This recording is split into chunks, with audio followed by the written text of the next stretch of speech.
Good evening. Indiana's Republican nomination for U.S. Senate is a race people all around the country are watching. Tonight, both Senator Richard Lugar and his opponent, Indiana Treasurer Richard Mourdock, were in Fort Wayne. News Channel 15's Randy Speet spoke to both candidates this evening, and what did they have to say, Randy?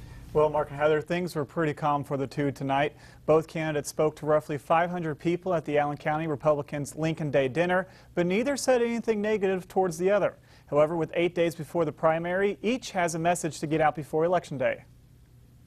Election Day is May 8th, and there are still Republicans undecided on who they'll vote for in the Senate race. Statewide, there's probably about 17 to 20% of the voters that are undecided as to whether they vote for Richard Lugar or Richard Mourdock. Both candidates spoke to us about what they wanted to let the undecideds know. The effectiveness of being a senator. In other words, what it takes in terms of the homework, in terms of the background, the experience, likewise the ability to persuade other people. As I say, my way or the highway, you're going to get the highway. Mr. Lugar's record over the last few years, he's not been in the conservative camp in the support of some very liberal Supreme Court justices. That's been troubling to me. And I don't think he's been nearly aggressive enough on trying to reduce our incredible deficit and our ever-growing national debt. Both candidates have received endorsements from their peers.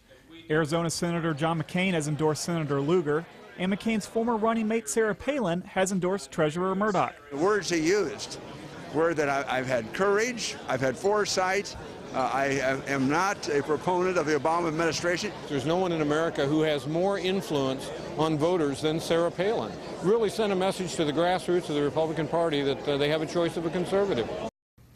Tonight's event at Cerruti's marked only the third time the two men have been in the same room during their campaigns. The last time was at a debate in Indianapolis earlier this month. I asked both candidates if they are returning to our region before Election Day. Richard Lugar will be back, or will stay in town tonight and will be here tomorrow, and Richard Mourdock is expected to return to the area on Wednesday. Okay, thank you, Randy. Well, if you will be voting in that race and you're still undecided, don't miss our news in the week leading up to the primary. We'll talk issues during in-depth one-on-one interviews with Mourdock and Lugar. That'll be Thursday, Friday, and Monday here on News Channel 15 at 6 and 11.